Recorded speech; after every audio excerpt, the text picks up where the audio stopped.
नमस्कार, आप सभी का स्वागत है न्यू मंथन क्लासेस की तरफ से।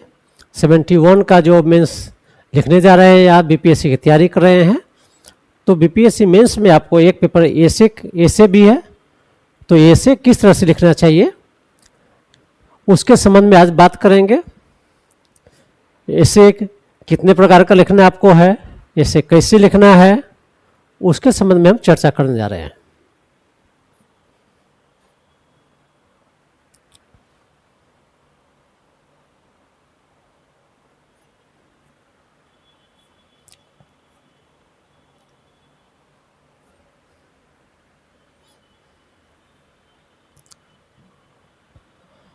अब बीपीएससी मेंस में आपको एक पेपर जो एसे है वह 300 मार्क्स का होगा, और एसे भी 3 प्रकार का एसे लिखना है।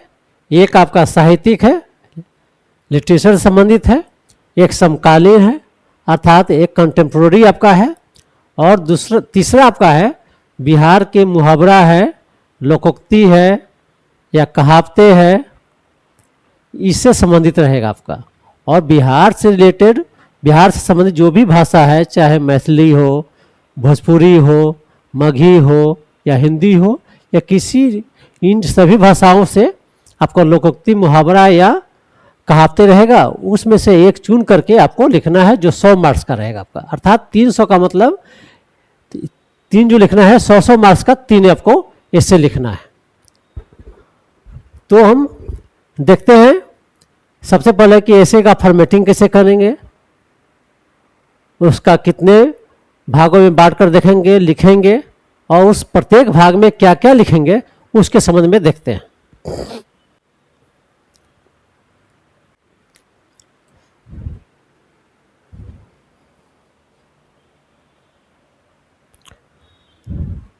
तो ऐसे का 4 आपका ऐसे जो फॉर्मेटिंग कीजिएगा तो उसका 4 भाग है। भूमिका या इंट्रोडक्शन होता है, सबसे ऊपर लिखा आता है। उसके बाद जो मुख्य भाग है, अर्थात जो भूमिका आप लिखते हैं वह ऐसे भूमिका में ऐसे का 10 से 15% की चर्चा करनी पड़ती है। दूसरा भाग हो गया मुख्य भाग हो गया। मुख्य भाग में आपका ऐसे का 70 से 75% भाग की चर्चा करनी होती है। तीसरा है चुनौती, उस जो टॉपिक है उससे संबंधित क्या बाधाएं हैं उसके संबंध में लिखना है। और लास्ट में आपका निष्कर्ष है। निष्कर्ष में आपका जो टोटल भाग है ऐसे का, उसका 10 से 15% उसमें चर्चा करना है। तो सबसे पहले हम लोग देखेंगे कि भूमिका में क्या क्या लिखिएगा।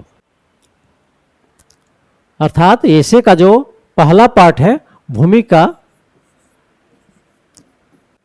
या प्रस्तावना, इसको इंट्रोडक्शन भी कहा जाता है। आप जिस तरह से आंसर में आप भूमिका लिखते हैं, उसी तरह से एसे में भी आपको स्टार्टिंग में भूमिका लिखना होता है उस एसे के संबंध में। तो पहला चीज़ है कि एसे है तो एसे में स्टार्टिंग करें, कोई यदि प्रसिद्ध कविता है उससे रिलेटेड है, या कोई सूक्ति है या कथन है, उससे आप स्टार्ट करें। अर्थात किसी एसे के से संबंधित कोई कथन है, सूक्ति है या कविता का कोई पंक्ति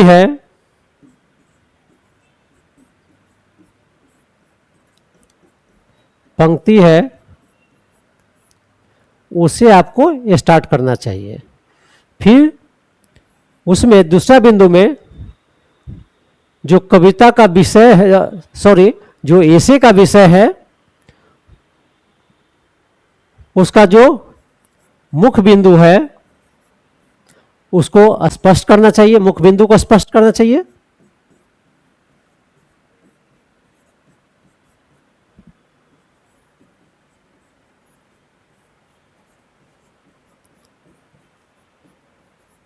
तीसरा, आगे इसमें क्या लिखना है उसको संक्षिप्त में चर्चा करें, जिसे थीसिस, थेसिस स्टेटमेंट कहा जाता है।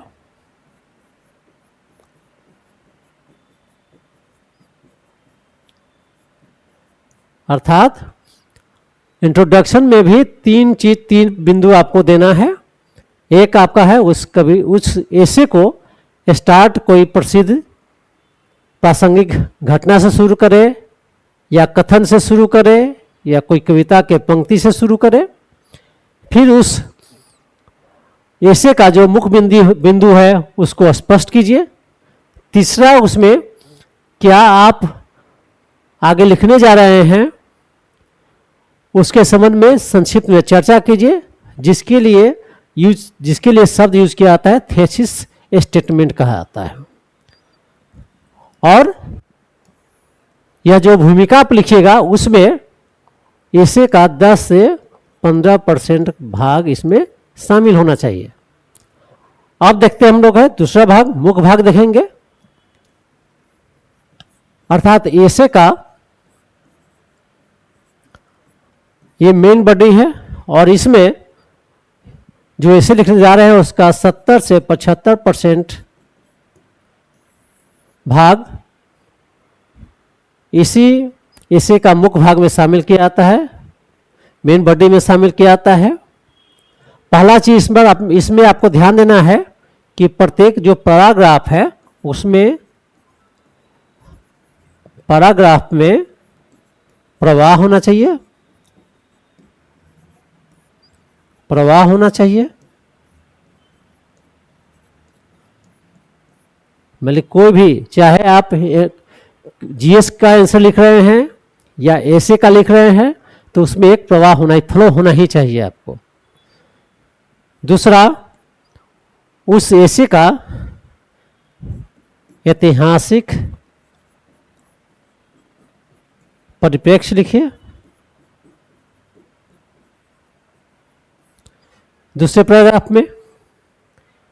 तीसरा, आप उसमें लिखना है कितने आयाम उसमें हो सकते हैं। हर एक ऐसे का अपना अपना क्षेत्र है, उसमें जितने आयाम होंगे, जितने आयाम होंगे वो सभी का चर्चा करना है। अर्थात उसका सामाजिक है, आर्थिक है, राजनीतिक है, सांस्कृतिक है, आर्थिक, सांस्कृतिक, सामाजिक, राजनीतिक, तकनीकी, पर्यावरण, अर्थात जो भी किसी भी ऐसे का जितना डायमेंशन बनने वाला है उस डायमेंशन को आप चर्चा करें। तो इस तरह से आपका मुख्य भाग हो गया। तीसरा, जो ऐसे का जो बॉडी है उसमें चुनौती, चैलेंजेस और उसका समाधान क्या होना चाहिए। तो इसमें है कि विषय से जो ऐसे है उस विषय से संबंधित जो बाधाएं हैं उसका उल्लेख कीजिए। विषय से संबंधित बाधाएं हैं, बाधाएं का उल्लेख कीजिए। फिर आपका उसका व्यवहारिक तथा सकारात्मक समाधान बताए आपका। दूसरा है उसका व्यवहारिक तथा सकारात्मक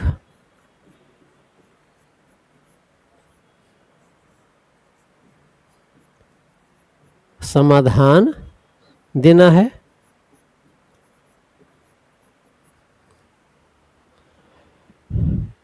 जैसे आपका उसमें कुछ ऐसे है जिसमें आपका सरकार की योजनाएं का उल्लेख करना है, उसको आप दे सकते हैं। और यहाँ भी लिखिएगा तो भारत सरकार, यदि कोई योजना लिख रहे हैं तो भारत सरकार है, केंद्र और स्टेट गवर्नमेंट है, वो दोनों को आपको, योजना है या कोई भी प्रयास हो, तो दोनों को आपको लिखना है। जो चौथा है, चौथा पार्ट निष्कर्ष है, कंक्लूजन आपको करना है। पॉजिटिव होना चाहिए, सकारात्मक लिखना चाहिए, पॉजिटिव रूप में लिखना चाहिए।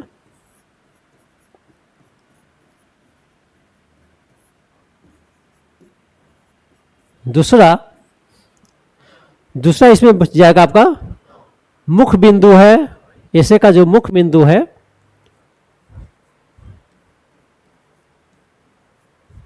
को संक्षिप्त में लिख देना है।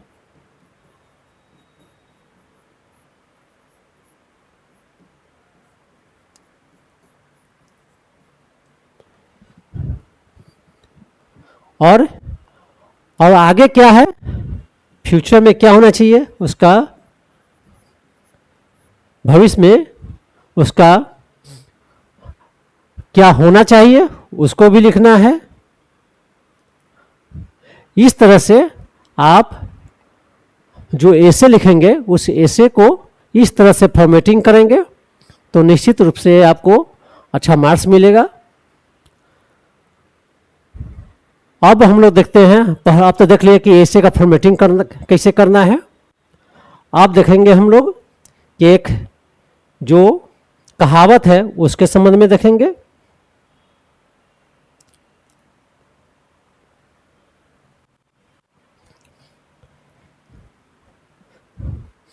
साथ ही साथ कुछ का मीनिंग बतलाएंगे आपको।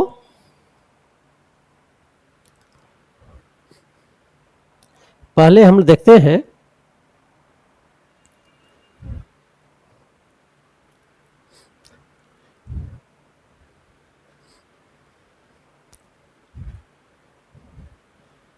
एक आपका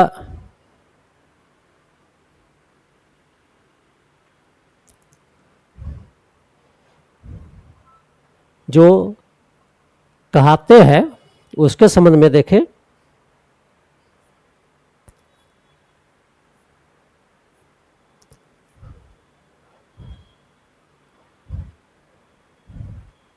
कहावत है,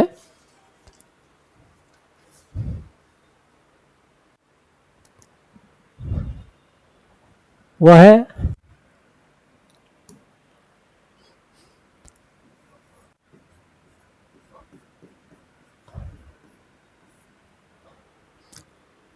अगला खेती आगे आगे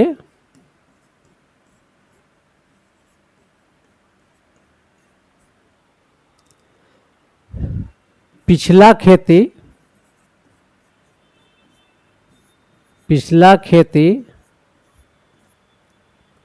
भागे जागे।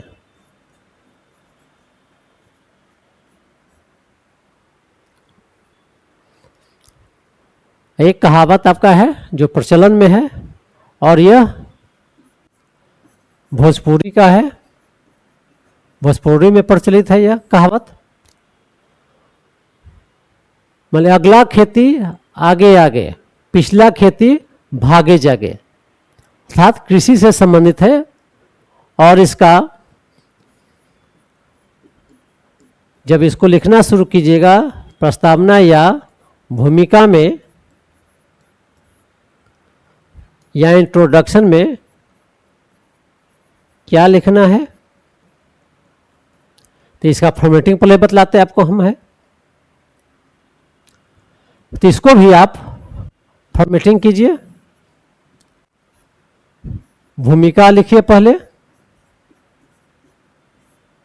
अर्थात इंट्रोडक्शन, उसके बाद मुख्य भाग,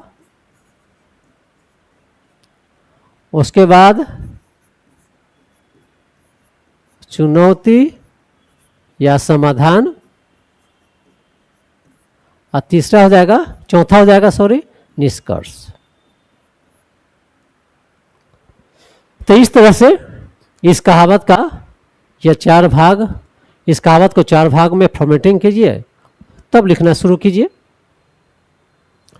भूमिका में आपको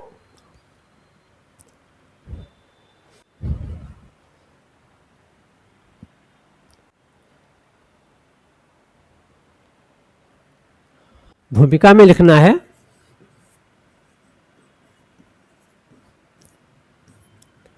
इस कहावत का पहला तो इसका मुख्य बिंदु लिखना है, इसका शाब्दिक अर्थ क्या है, अर्थात खेती में इसका जो मुख्य बिंदु होगा उसको लिखना है।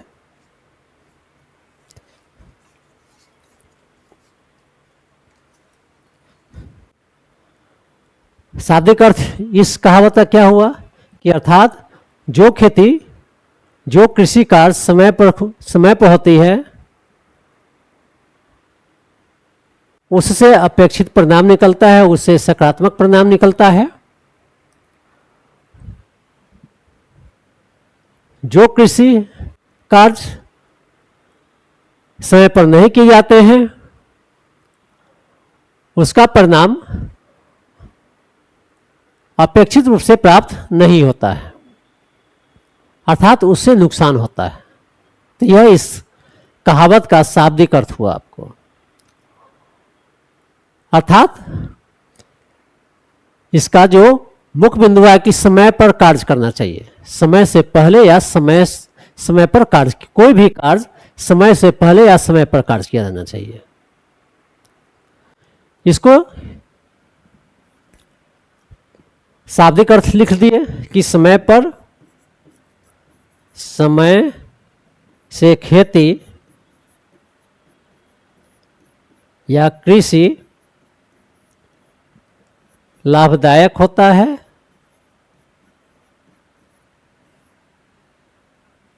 लाभदायक होता है, जबकि समय पर नहीं की गई खेती या कृषि नहीं की गई कृषि से अपेक्षित लाभ नहीं मिलता है।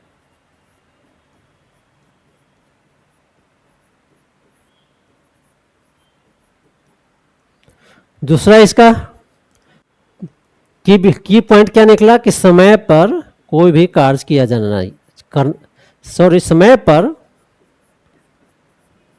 कोई भी कार्य करना चाहिए।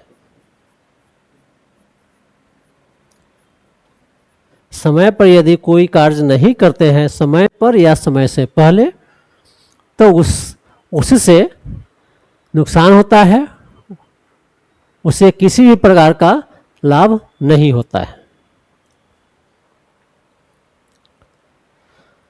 अब आ गए ये मुख्य भाग में। मुख्य भाग में पहले ही बता चुके हैं कि 70 से 75% आपको इसमें लिखना है। अब इसमें इसके विभिन्न जो आयाम है, सभी जो ऐसे है उसका अपना अपना आयाम है, डायमेंशन है। तो इसके जो आयाम है इस तरह से देख सकते हैं, दार्शनिक देख सकते हैं,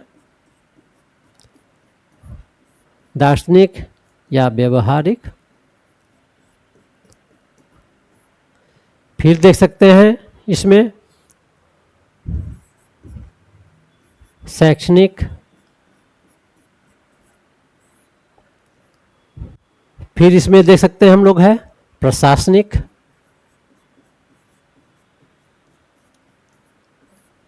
सामाजिक,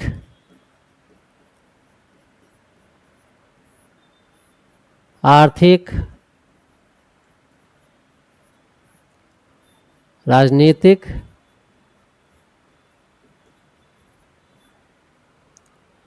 इतने सारे आयाम इसका बनता है।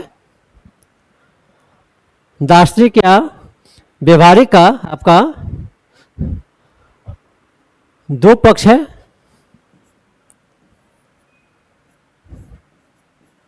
एक समय की प्रधानता, अर्थात कोई भी कार्य यदि समय पर किया जाए तो उससे लाभ मिलता है, उसे अपेक्षित सफलता मिलती है। दूसरा है भाग्य अवलिक पुरुषार्थ, अर्थात यदि जैसे इसमें एक टर्म है भागे जागे, भागे जागे का मतलब है कि देरी से कार्य करना, अर्थात देरी से कार्य करने वाले व्यक्ति केवल अपने भाग्य पर निर्भर करते हैं या समय निकल जाने के बाद उससे जो लाभ, जितना लाभ मिलना चाहिए वह लाभ नहीं मिल पाता है। तो इस दार्शनिक और व्यवहारिक में यह दोनों बिंदु को आप चर्चा कीजिएगा। शैक्षणिक में आप स्टूडेंट हैं तो आप जानते हैं कि किसी भी परीक्षा की तैयारी यदि परीक्षा के देने से पहले कर लेते हैं तो वह कितना लाभ देता है वो आप जानते हैं, और वही परीक्षा के समय तैयारी करते हैं तो कितना इससे नुकसान होता है उसको शैक्षणिक में, इसके जो शैक्षणिक है उस आयाम में इसको लिख देना आपको है। उसी तरह प्रशासनिक में आपको लिखना है कि कोई भी जो कुशल प्रशासक होता है किसी भी आपदा के आने से पहले वो उसकी तैयारी होती है, जिसके कारण क्या होता है उस आपदा को टालने में, उसके हानि को टालने में वह प्रशासक सफल होता है। फिर सामाजिक में क्या है कि जो प्रगतिशील समाज होते हैं उनमें जो कमियां होती है वह समय से पहले उसको दूर करके अपने को समय का अनुकूल बना लेता है ताकि समय के साथ उपयुक्त समय का लाभ ले सके। जो प्रगतिशील समाज नहीं होते हैं वह समय के साथ नहीं चलते हैं और उसका नुकसान उठाना पड़ता है। आर्थिक क्षेत्रों में क्या हुआ कि जो निवेशक बाजार को देख करके समय से पहले निवेश करते हैं या निवेश निकाल लेते हैं वह नुकसान से बच जाते हैं। साथ ही साथ आर्थिक क्षेत्र में यह देख सकते हैं कि जिस तरह से कोई भी उद्यमी अर्थव्यवस्था में जिस तरह से परिवर्तन हो रहा है समय से पहले वह उसके अनुकूल अपने को वह ढाल लेता है, अपने को परिवर्तन कर लेता है, तो वह उस समय का उसे लाभ मिलता है। जो उद्यमी समय को नहीं पहचान पाता है, समय से पहले अपने में चेंजिंग नहीं कर पाता है, तो उसे नुकसान उठाना पड़ता है। राजनीतिक क्षेत्रों में सबसे ताज़ा आप तत्कालीन राजनीति से देख सकते हैं कि जिस तरह से जो पार्टी सब चुनाव में पहले से तैयारी करके रहती है वह चुनाव में सफल होता है। जो पार्टी चुनाव की घोषणा के बाद तैयारी शुरू करता है तो उसे निराशा हाथ लगता है। अर्थात आपको कोई भी ऐसे लिख रहे हैं, चाहे इसमें वो सब तत्कालीन समय से तत्कालीन परिस्थितियां से जोड़कर आप लिखते हैं तो और बेहतर आपका आंसर होता है। तो इस तरह से इसका यह मुख्य भाग हुआ, मेन बॉडी हुआ। इतने सारे आयाम इस कहावत का था। अब देखना है कि चुनौती इसमें क्या है।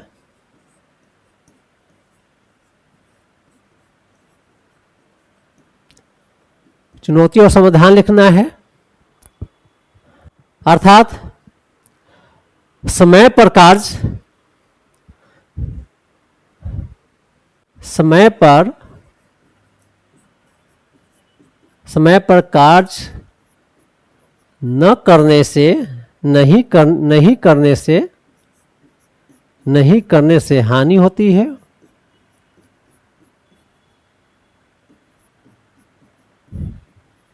जैसे यहां पर लिख सकते हैं, जो जागत है सो पावत है, जो सोबत है वह खोबत है। अर्थात जो जगा हुआ है, जो समाज, जो व्यक्ति, कोई भी व्यक्ति, चाहे छात्र हो, नेता हो, समान आदमी हो, जो समय से पहले जागरूक है,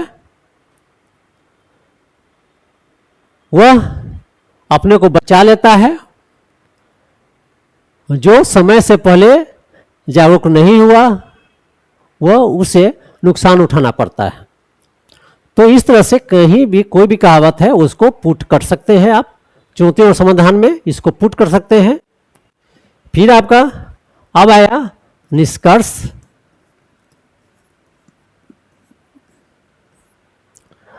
निष्कर्ष में इसको आशावादी अर्थात पॉजिटिव में इसको समाप्त करना है।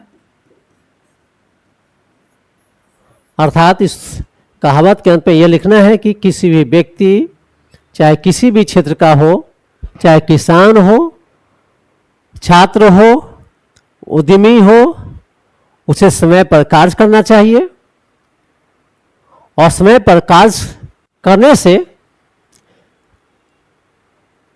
उसे किसी भी प्रकार का नुकसान नहीं हो सकता है। तो इस तरह से इससे, इस कहावत से यह शिक्षा मिलता है, आपको लास्ट में लिखना है कि किसी भी इंसान को समय से पहले या समय से पहले कोई भी कार्य को करना चाहिए। तो इस तरह से इस कहावत को, जो भोजपुरी है, अगला खेती आगे आगे, पिछला खेती भागे जागे, उसके संबंध में देखें। अब हम देखते हैं कि कुछ कहावत है उसका मीनिंग देखते हैं। जो 71 में जो एग्जाम देने जा रहे हैं या बीपीएससी की तैयारी कर रहे हैं, उनको इस वीडियो से लाभ होगा।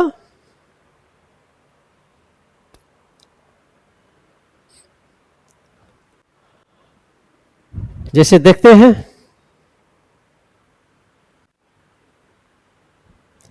बिहार की प्रमुख कहावतें और उनके अर्थ।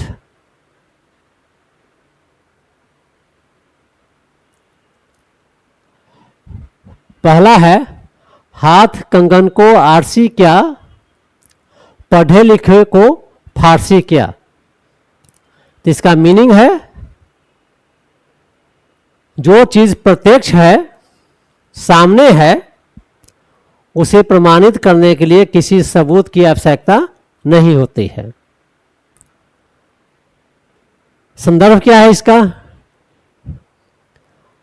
बिहार में यह अधिक बोली जाने वाली कहावतों में से एक है, जो सच्चाई के स्पष्ट होने पर जोर देता है। तो यह पूछता है, तो जिस तरह से इसे लिखने के लिए जो फॉर्मेट के साथ समझाए हैं उसी तरह से लिखिएगा। दूसरा है, अपना हाथ जगन्नाथ, अर्थात स्वयं के द्वारा किया गया कार्य ही सबसे अच्छा और विश्वसनीय होता है। दूसरों पर निर्भर रहने से बेहतर है अपना काम खुद करना। आपको ये सब जो भी आपको बतला रहे हैं, ये सब याद रहना चाहिए। तीसरा है, नाच न जाने आंगन टेढ़ा, अर्थात इसका मीनिंग हुआ, अपनी कमी को स्वीकार न करके दूसरों या परिस्थितियों में दोष निकालना। इसका संदर्भ है, जब कोई व्यक्ति किसी काम में निपुण नहीं होता तो वह अक्सर संसाधनों की बुराई करता है। अगली कहावत आप खूब बोलते हैं, अधजल गगरी छलकत जाए, अर्थात जिसके पास कम ज्ञान या धन होता है वह दिखावा ज्यादा करता है। इसी तरह से आगे नाथ न पीछे पगहा, अर्थात इसका मीनिंग हुआ कि बंधन मुक्त होना, या जिसका कोई जिम्मेदार व्यक्ति, मतलब कोई जिम्मेदारी नहीं होना, अर्थात जिस व्यक्ति को किसी प्रकार की जिम्मेदारी नहीं है, उसके लिए कहा जाता है कि आगे नाथ न पीछे पगहा।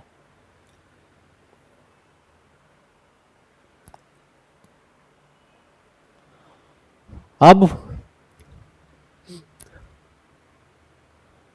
भोजपुरी में पगहा रस्सी को कहते हैं, यह जान लीजिएगा। भोजपुरी में पगहा रस्सी को कहते हैं जिससे पशुओं को बांधा जाता है। अगला कहावत है, बंदर क्या जाने अदरक का स्वाद। इसका अर्थ हुआ, अज्ञानी व्यक्ति को अच्छी या मूल्यवान वस्तु की परख नहीं होती। अगली भाषा है भोजपुरी है। इसमें है, खाए के नून गावे के गुण, अर्थात जिसका नमक खाना उसी का गुणगान करना। यह बहुत काफी प्रचलित है बिहार में। कृतज्ञता प्रकट करना। लड़का रोई त दाई जागी, अर्थात इसका मीनिंग हुआ कि बिना प्रयास या बिना मांग किए कुछ भी हासिल नहीं होता है, कुछ भी नहीं मिलता है। यह कुछ भोजपुरी का था। अब मगही में देखते हैं, अकेले कैले बियान ओकरे सब धान। इसका मीनिंग हुआ, जो अकेले मेहनत करता है सारा फल भी उसी को मिलता है। दूसरा है, गेल भैंस पानी में, अर्थात इसका मीनिंग हुआ किया क्रिया सब बेकार हो जाना या भारी नुकसान होना। इसी तरह मैथिली में है, गाछ में कटहल ठोंठ में तेल। इसका मीनिंग हुआ, काम पूरा होने से पहले ही फल की आशा करना या तैयारी कर देना। अगली कहावत है, अपने हाथे नाक काटी के दूसरक अपशकुन कैल, अर्थात दूसरों का बुरा करने के चक्कर में अपना ही नुकसान कर बैठना। कुछ अन्य कहावत है, जेकरा लाठी ओकरे भैंस, जिसकी शक्ति होती है उसी का अधिकार चलता है।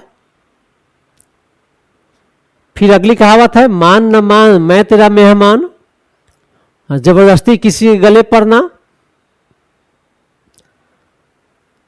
अगली कहावत है, सस्ता रोए बार बार महंगा रोए एक बार, अर्थात घटिया चीज बार बार खराब होती है जबकि अच्छी चीज लंबे समय तक चलती है। जैसे आप तकनीक में भी देख सकते हैं। एक पहले हम लोग जो जानते थे कि जो चाइनीज एक सामान है और एक जापानी है, दक्षिण कोरियाई कंपनी के सामान है, दूसरी क्वालिटी में अंतर होता है। अगला है, चोर की दाढ़ी में तिनका, अर्थात अपराधी हमेशा डरा हुआ और सशंकित रहता है।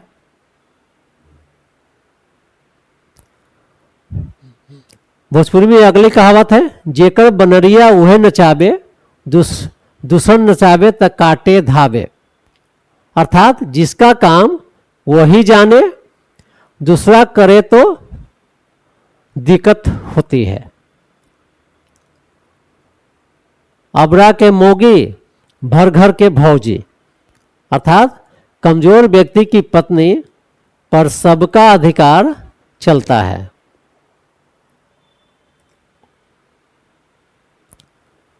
अगली कहावत है, हंसुआ के ब्याह में खुरपा के गीत, अर्थात बेमौका असंगत बातें करना, फिजूल के बातें करना। खैला के बाद सुतल, मारला के बाद भगायल बराबर हवे, अर्थात वक्त की नजाकत को समझना। अर्थात खैला के बाद सुतल और मारला के बाद भगायल बराबर हवे, अर्थात वक्त की नजाकत को समझना, इसका मीनिंग होता है। अपना हाथ जगन्नाथ बतला चुके हैं। अंडा सिखावे बच्चा के, बच्चा करे च्यों च्यों। अनुभवी को अनाड़ी द्वारा सीख देना, अर्थात जो अनुभवी व्यक्ति है उसको कोई अनाड़ी व्यक्ति उसको सीख देता है, उसी के बारे में कहा था कि अंडा सिखावे बच्चा के, बच्चा करे च्यों च्यों। तेली के जरे मसाल, मसलची के फटे कपार। इसका मीनिंग हुआ कि दूसरे की मदद में खुद मुसीबत में पड़ना। मैं दूसरे को मदद करने जाए और खुद अपने मुसीबत में पड़ जाए। अगली कहावत है, जैसन बोईबा वैसन काटवा, जैसी करनी वैसी भरनी है। मैं जैसा कार्य कीजिएगा वैसा ही भरना पड़ेगा आपको।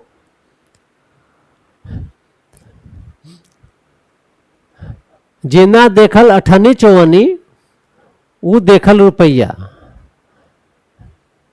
जिसने छोटी चीजें नहीं देखी हो, बड़ी की कीमत नहीं जानता है। इसका मीनिंग ये है, जितना के बबुआ ना उतना के झुनझुना। इसका मीनिंग हुआ दिखावे पर जरूरत से ज्यादा खर्च करना।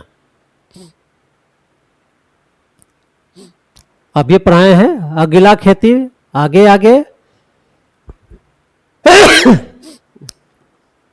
पिछला खेती भागे जागे। जो समय पर काम करता है वही सफल होता है। जैसे इसी से जुड़ा आपका यूपीएससी में पूछा गया था कि वर्षा के समय घर की मरम्मत नहीं की जाती। इसी से मिलता जुलता है। अगली कहावत है, दही के रखवार बिलार। इसका अर्थ हुआ जिस पर भरोसा नहीं करना चाहिए उसी को जिम्मेदारी देना।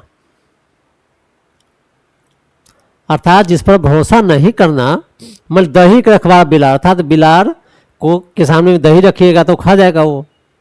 तो इसी पर है कि जिस पर भरोसा नहीं करना चाहिए उसी को जिम्मेदारी देते हैं। तो यह कहावत उस पर सही से बैठता है। धान के देश पुआ से बुझाला, बाहरी लक्षणों से ही अंदर की सच्चाई पता चल जाता है।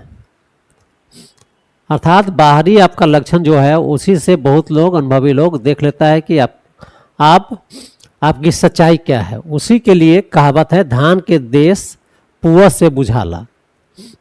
अर्थात धान कहाँ के है उसका जो पुआल है उससे पता चल जाता है। पाकल आम के कवन ठीक कब चू जाए, अर्थात वृद्धावस्था का कोई भरोसा नहीं। अर्थात वृद्धावस्था में जब व्यक्ति होता है तो कब देहांत होता है उसके बारे में कहना मुश्किल हो आता है। उसी के लिए कहा जाता है कि पाकल आम के, अर्थात पेड़ में यदि पका हुआ आम है वह कब गिरेगा उसको कहना मुश्किल होता है। फिर है, पानी में मछली नौनो कुटिया बखरा। अर्थात काम होने से पहले ही बंटवारा की चिंता होना। अर्थात कोई काम अभी हुआ नहीं, अभी काम करने के लिए सोच रहे हैं, उससे पहले ही हम कैसे क्या करना है उस पर एनर्जी खर्च करते हैं। उसके संबंध में कहा गया है।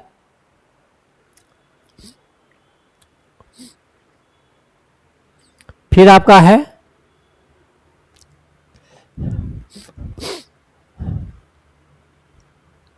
खाए के नून गावे के गुण, नमक हलाली करना।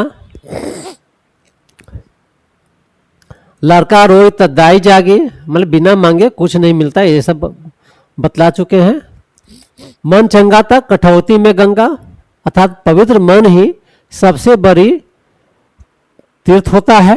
अर्थात मन साफ है तो जो कठौती होता है, अर्थात जो बर्तन घर में होता है उसमें जो पानी होता है वही पानी गंगा के समान हो आता है। ऊंची दुकान फीका पकवान, बड़ा नाम लेकिन गुण कम होना। अर्थात नाम या कोई भी होटल है या कोई बड़ा बड़ा आप देखते हैं व्यक्ति है नाम बड़ा है लेकिन उसके सच्चाई जानेंगे तो बहुत निगेटिव होता है पर्सनालिटी। सांप के काटल रसियो देखी के डेराला, अर्थात एक बार जो व्यक्ति धोखा खा लेता है वो हमेशा सतर्क रहता है। वो अर्थात जो व्यक्ति एक बार धोखा खा लिया किसी से तो हमेशा सतर्क बरतना शुरू कर देता है। इसका मीनिंग ये हुआ। अगला है पेटवे सब कुछ करावेला, अर्थात पेट के लिए इंसान ही सब कुछ करता है। यह भी खूब कहावत चलता है गांव में। कफन में जेब ना और दफन में भेव, अर्थात मृत्यु के बाद कुछ साथ नहीं जाता। अर्थात कहा जाता है कि मृत्यु होते ही सब कुछ समाप्त होता है। उसके मृत्यु के साथ ही सब कुछ समाप्त होना, कुछ लेके कोई भी व्यक्ति नहीं जाता है। उसलिए कहा था कफन में जेब ना दफन में भेव ना।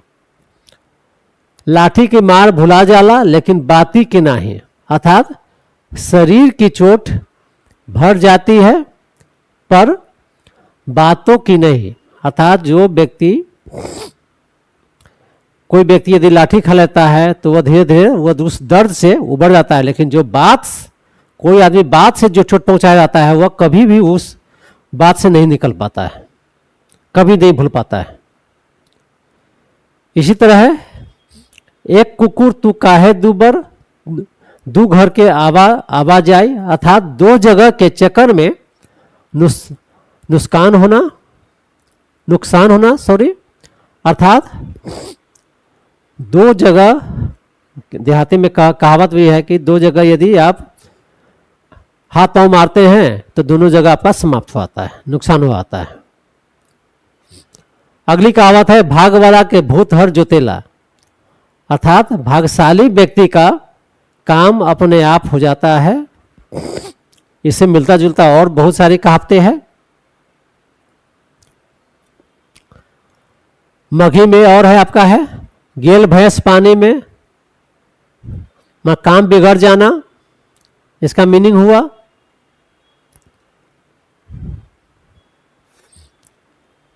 अपना दही के खट्टा कहते, अपना दही के खट्टा कहते, अपनी बुराई को अपना बुराई कोई नहीं करता है।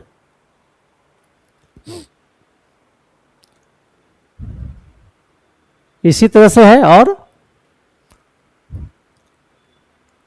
अनहेर नगरी चौपट राजा, जहां नियम कानून ना हो वहां रहने पर आदमी को नुकसान होता है। इसलिए कहता है कि जहां चौपट राजा हो वहां हमेशा नियम कानून नहीं चलता है। इसीलिए उसके लिए कहा गया है अनहेर नगरी चौपट राजा। आधा तितर आधा बटेर,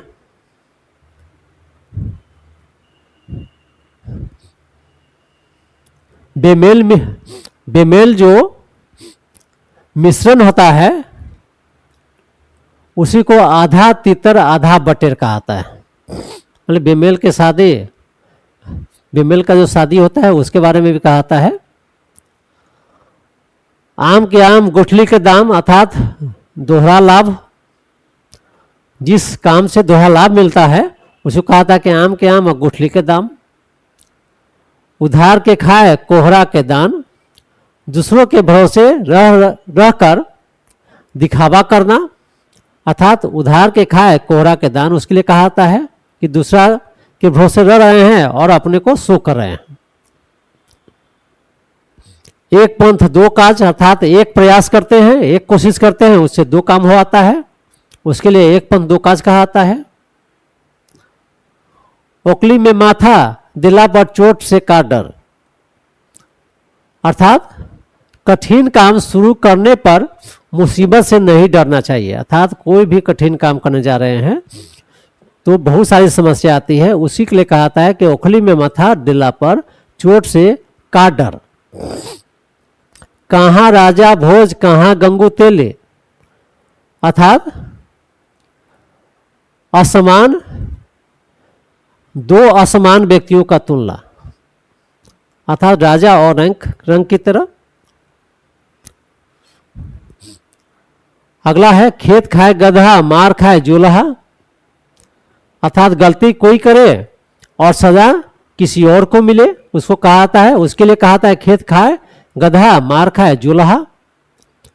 फिर इसी तरह घर के मुर्गी दाल बराबर, अर्थात घर की कीमती चीज को कदर नहीं करना, इसी के लिए घर के मुर्गी दाल बराबर कहा जाता है। अर्थात घर में कोई कीमती चीज है, समझदार व्यक्ति है, उसको इज्जत नहीं देना। चोर के दाढ़ी में तिनका, अर्थात गुनहगार हमेशा डरा करता है। छोटी मुंह बड़ी बात, अपनी हैसियत से बढ़ करके बोलना करना दिखावा करना। थोथा चना बाजे घना, जिसके पास ज्ञान कम होती है वह दिखावा ज्यादा करता है, इसलिए उसको कहा था थोथा चना बाजे घाना। अगली कहावत है दूर के ढोल सुहावन, अर्थात दूर से चीजें अच्छी लगती है, उसको कहा था दूर के ढोल सुहावन। धोबी के कुत्ता न घर के न घाट के, अर्थात कहीं के ना रहना।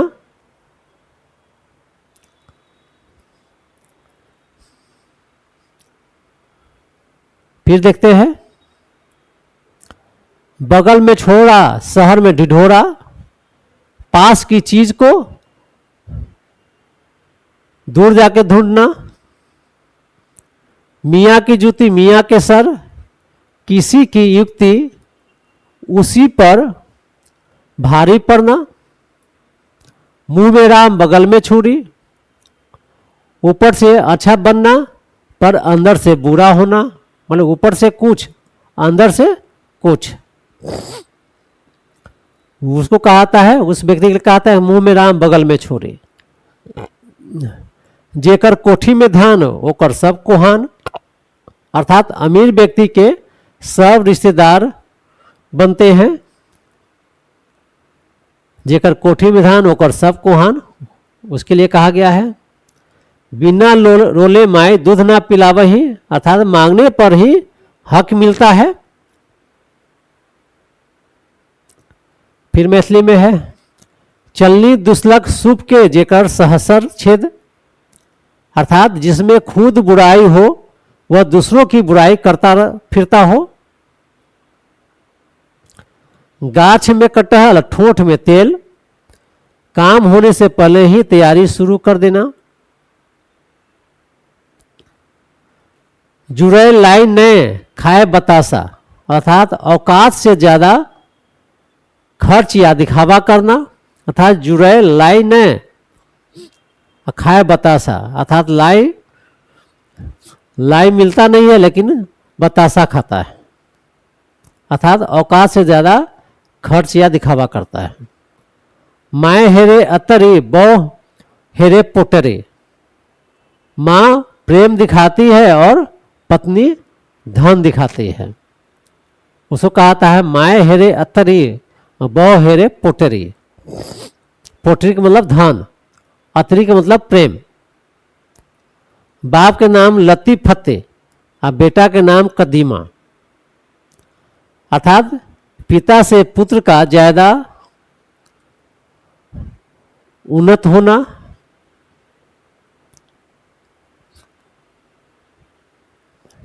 सरलो भुना त रोहू के दूना,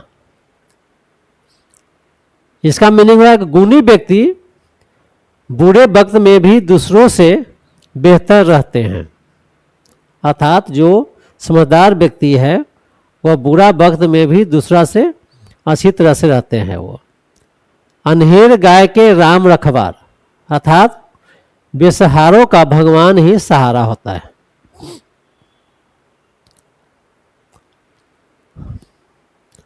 फिर अगला आपका है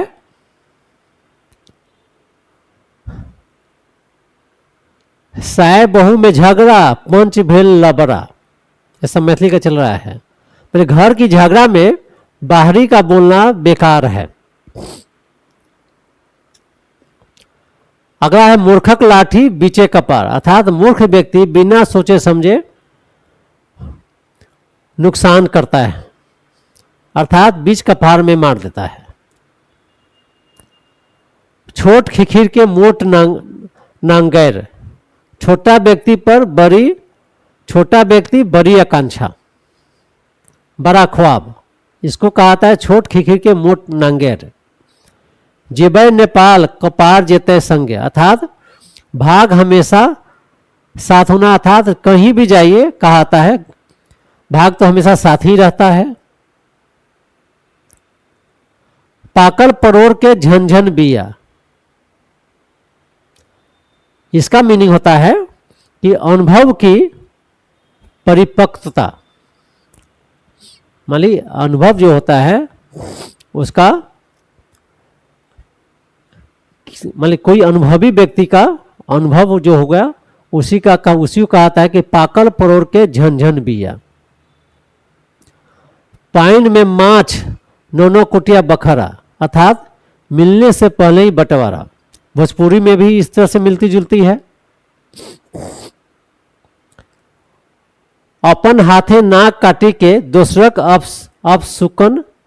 अपशकुन कैल, दूसरों का बुरा करने में अपना नुकसान करना। मतलब भोजपुरी और मैथिली में थोड़ा थोड़ा कहीं कहीं, लेकिन थोड़ा सा मैथिली को सोच समझ के यदि आप है पकड़े तो लिखिए, नहीं तो भोजपुरी आप उसका मीनिंग निकल जाता है तो आराम से लिख सकते हैं आप है। फिर है घरक जोगी जोगना आन गामक सिद्ध, इसका मीनिंग होता है कि अपने घर में जो विद्वान व्यक्ति होता है उसको कद्र नहीं मिलता है, कद्र नहीं किया जाता है, उसके लिए कहता है घरक जोगी जोगना आन गामक सिद्ध। इसी तरह से अन्हार घर सांपे सांप, अर्थात डर में हर चीज भयानक लगती है। यदि आप डरते रहते हैं तो उसमें हर एक छोटा छोटा चीज भी बड़ा चीज लगता है।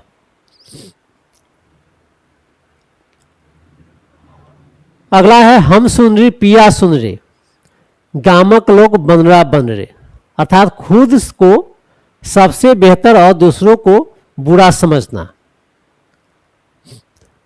नानी के धन पानी के धन, अर्थात मुफ्त का धन टिकता नहीं है।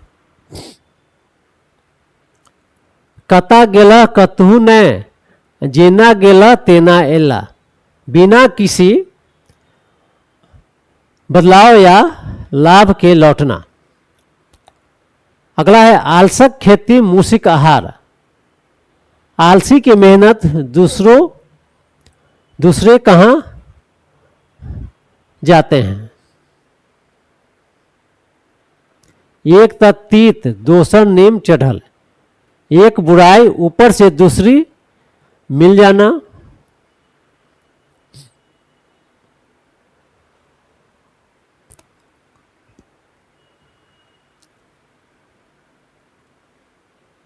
अगला है काज भेल पार तक ककर ससुरार, काम निकलने के बाद रिश्ता भूल जाना को कहता है काज भेल पार तक ककर ससुरार।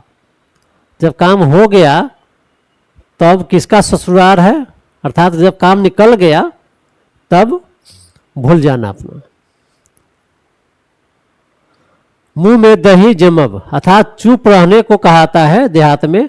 मुंह में दही जमा, अर्थात मुंह यदि दही जम गया तो बोली निकल ही ना सकता है, इसलिए कहता है कि मुंह में दही जमा, अर्थात चुपचाप रहना। खेलहा के सब किछु सुतलाहा के किछु नहीं, अर्थात जागरूक को ही सब मिलता है, अर्थात जो जागत है सो पावत है, जो सोबत है वो खोबत है, उसी से मिलता जुलता है। जिहने तकला हो कुटुम ओहने भेटला हो कुटुम, जैसा ढूंढोगे वैसा मिलेगा। भोजपुरी में इसी के समान है, जैसन खोजला हो कुटुम वैसन मिलल हो कुटुम, उसी का मैथिली में है कि जिहने तकला हो कुटुम ओहने भेटला हो कुटुम।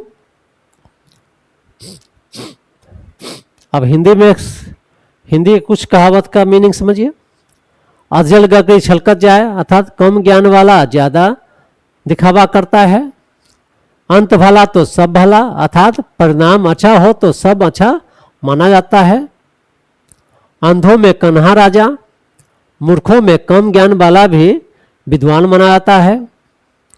अब पछताए होत क्या जब चिड़िया चुग गई खेत, अर्थात समय बीतने पर पछतावा बेकार है। इसी से मिलता जुलता है का वर्षा जब कृषि सुखाने। ऊँट के मुंह में जीरा, अर्थात बहुत ज़्यादा जरूरत में बहुत कम मिलना, ऊँट के मुंह में जीरा कहाता है। काला अक्षर भैंस बराबर, अर्थात बिल्कुल अनपढ़ को काला अक्षर भैंस बराबर, उसके लिए कहावत शब्द का यूज किया जाता है। खोदा पहाड़ निकली चूहिया, अर्थात बहुत मेहनत पर थोड़ा फल मिलना। गरजने वाले बादल बरसते नहीं, जो ज्यादा बोलते हैं वह करते नहीं है। घर का भेदी लंका ढाए, अर्थात अपनों का गद्दार सबसे खतरनाक होता है। जैसे आपका आप रामचरितमानस में देखे होंगे, विभीषण के संबंध में पढ़े होंगे। चमड़ी जाए पर दमड़ी न जाए, अर्थात बहुत ज्यादा कंजूस होना। उल्टा चोर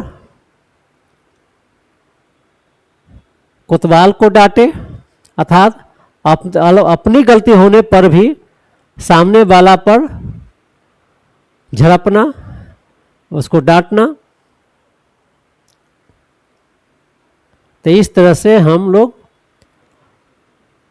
इसे किस तरह से लिखना है उसके संबंध में बतलाए। साथ ही साथ एक कहावत है, उसके बारे में पढ़ाए हम क्या क्या उसमें जाएगा। तीसरा जो भोजपुरी है, मगही है, हिंदी है, मैथिली है, उसके कहावत का मीनिंग समझाए। तो इस वीडियो को देखें। और जो स्टूडेंट 71 मेंस लिख रहे हैं उनके लिए भी बहुत काफ़ी लाभदायक है। साथ साथ जो भविष्य में बीपीएससी देना है, देने जा रहे हैं, तैयारी करने जा रहे हैं, इस वीडियो को देखें और अधिक से अधिक लाभ उठाएं। तब तक के लिए धन्यवाद।